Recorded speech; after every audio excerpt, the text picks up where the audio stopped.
ভোটের উত্তাপ ক্রমশ চড়ছে ব্যারাকপুর লোকসভা কেন্দ্রে।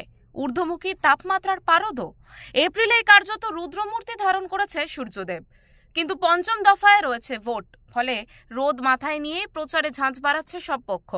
রবিবার সকাল থেকেই প্রচারে নেমে পড়েছেন ব্যারাকপুরের বিজেপি প্রার্থী অর্জুন সিং।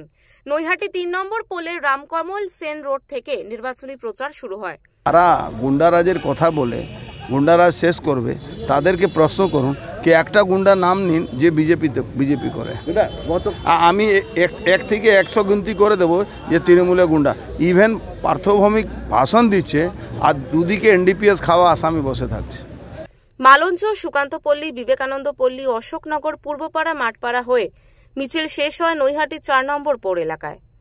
এদিন তৃণমূল প্রার্থী পার্থ ভৌমিককে বিধে অর্জুন সিং বলেন, দুজন আসামিকে পাশে নিয়ে ভাষণ দিচ্ছেন পার্থ ভৌমিক।